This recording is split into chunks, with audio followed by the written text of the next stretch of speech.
antimatter is the most valuable substance on Earth. It's worth $62 trillion a Listen, it's gonna maybe sound like I'm being somewhat disparaging here, but like, enough is enough, man. You mathematicians and physicists nowadays, you're just awful at this. You have no idea what you're talking about.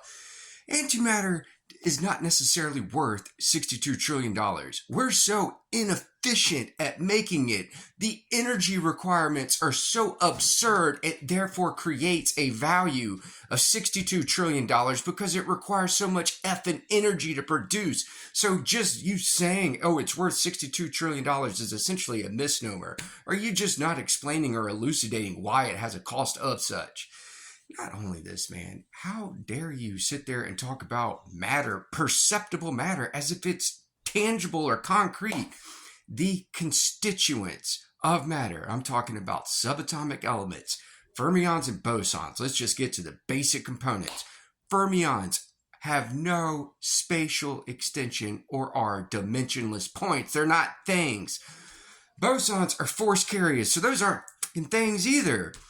Well, let's talk about something that a bunch of Japanese scientists just reported and something I've been saying for a really long time on here for free. Okay, it is literally the act of measurement that bestows what we call particles their physical properties.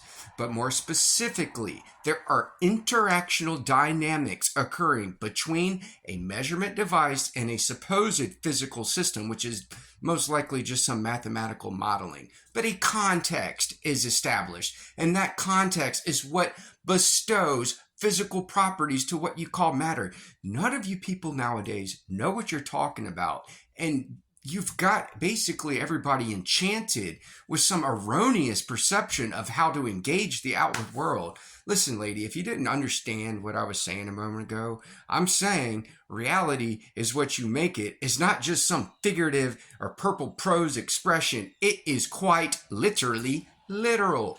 And how you guys don't know any of this is astonishing.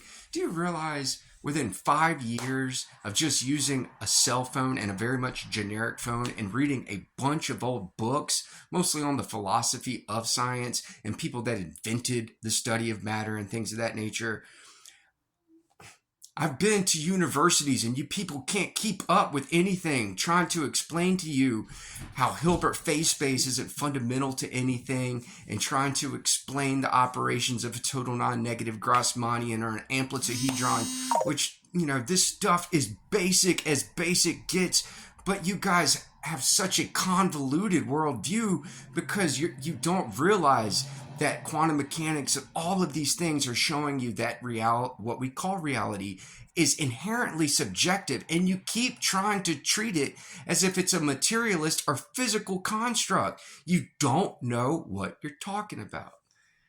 And I said all that with as much love as I possibly can. I'm gonna pump the brakes right there because, like, you know, I tend to rain a little bit, but, like, you know, I've tried to help you guys. I've gone to your universities before, and you always just try to send me to some fancier university to go talk to some other specialist. And, like, I don't like the runaround, so I just talk on TikTok. But, man, you know, maybe give some consideration to what you just heard, and, like, you know, good luck.